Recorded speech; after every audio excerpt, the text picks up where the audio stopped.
Hey guys, my name is Keely and welcome back to my channel. This is a topic that is so personal to me and so touchy. And as someone that has a fear of being unaccepted in society, I always know the other side of the coin of that is vulnerability and acceptance. So this is me expressing my experience with God, my interpretation of what it is. I do have a video explaining kind of my story and my upbringing, and that's I think the first video I ever posted, which was last year, about my own perspective and my, where I came from, which is I have a Muslim side. My dad's side is Muslim, and they believe from the depths of their soul that their scripture is the word of the ultimate being, and I always grew up respecting and honoring their religion because they have such a deep devotion and deep everyday practice of their version of spirituality.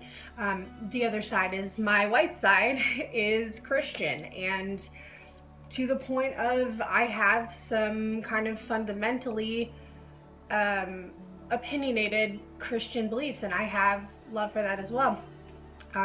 Growing up also in a very small town in Minnesota, a lot of people had that kind of perspective, not to the extreme level, but the whole Christian thing too. So I'm aware, and I have been a part of both of the cultures and kind of been influenced in both of the structures, which is why this is kind of a difficult video for me to put out there, because I don't want to hurt anyone's feelings, and I don't want to put any kind of demoralizing value to anything, because there's no reason. But this is my truth, and this is my relationship with what I consider the source. I don't call it God, but for lack of better words or whatever, I'm going to kind of talk about my interpretation of what others consider God, and then my interpretation of what we can do and what our role is as kind of projecting that energy, and etc. etc. Let's go. I'm not going into a history lesson.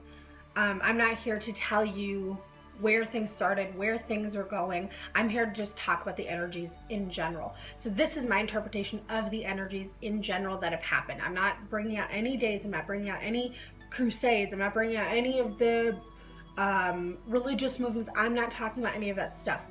I want to talk about my own experience and my own observations. So as a spiritualist, I don't believe in God.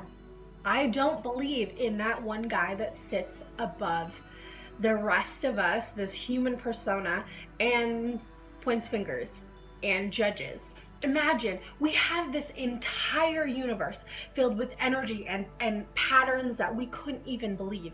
We have astrological planets that cause magnitude onto our own habits, our own environment, our own. How can we define it? What is controlling that by our own perceptions? I don't care if you are the most enlightened being on this planet and that has ever walked this planet, to bring into right onto a piece of paper the rules of this universe is far, far beyond anything that we have ever been able to do as 3D or 4D beings. Now, these books and scriptures I find extremely holy, and I find extremely important in terms of the writings that have been told and the stories that have been told. I think there are perfect depictions of the state of consciousness at that time, the state of the prophets and Jesus and Savior, whatever you want to consider. I think there was divine revelation in all of these books. I don't care what the faith is, there is divine, in my interpretation, there is divine importance in all of these. But the idea that humans can interpret what this mass of energy is in this entire universe and put it into a book blows me out of that whole religion and God mentality. I do believe in God energy. I don't believe in that archetype of someone that is judging us, someone that is bringing upon wrath depending on what we believe or how we practice our stuff. I see things as God isn't right here. God is this spectrum of what most people would consider good and bad, Satan and God, whatever.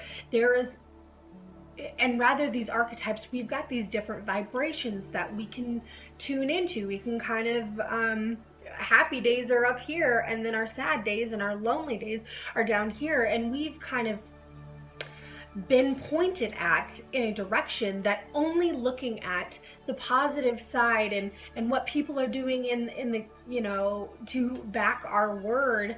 There is a saying, and it is as above so below. So what is going on this physical planet, what we're seeing right now, all the patterns that are going on in our planet at this moment are reflections of the patterns of the universe. So what is the ultimate expression of human existence? We can see this in compassion. We can see this in love.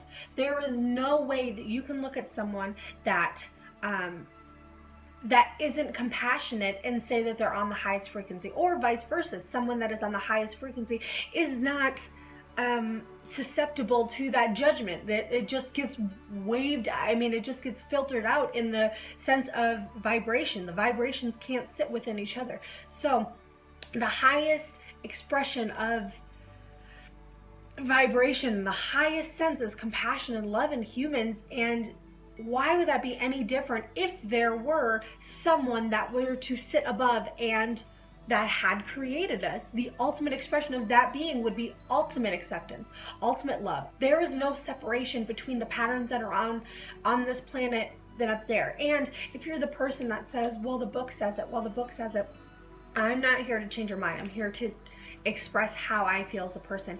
And as I see it, there is not one person on this planet that has ever walked, I don't care if it's Jesus, Buddha, Muhammad, I don't care who it is, that has ever been able to encompass the energy that is into a piece of paper.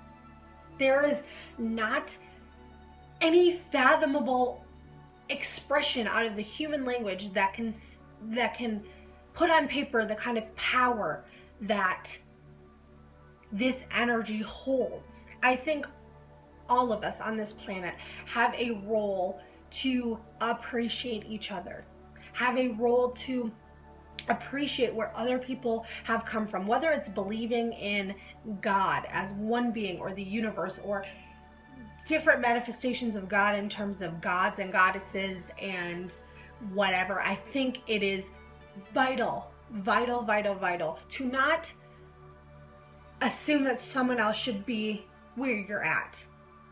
You know, to not assume, and even in the holy books, the 3 main holy books, they talk about not passing judgment on someone else.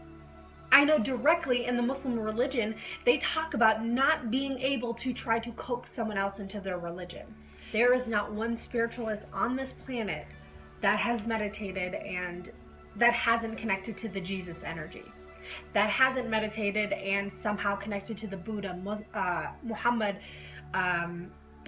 Kali energy. We are all interconnected, and however you decide to express that is your choice. But just respect whoever comes back and says, I don't believe in this. And that's all we can do. That's the foundation of what will propel us into a higher state of consciousness. It doesn't necessarily mean that everyone is going to be spiritual. It doesn't necessarily mean that everyone is going to be able to see auras or align with the chakras or even want to. And that's not important. It's all about connecting to your own sense of compassion, your own sense of God. Here's the deal. God is everything.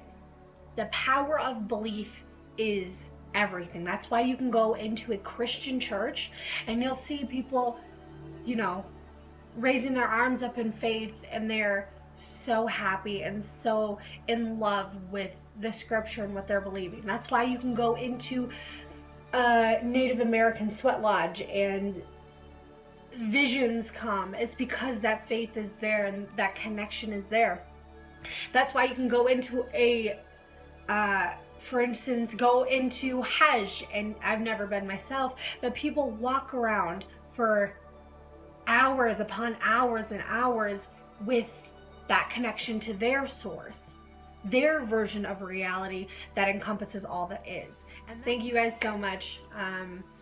I came into this with a lot of fear, and I feel really silly and open, and I feel so supported. So I will be sending you love no matter where your background is and where you believe and where you're at in your life. So I love you guys so much.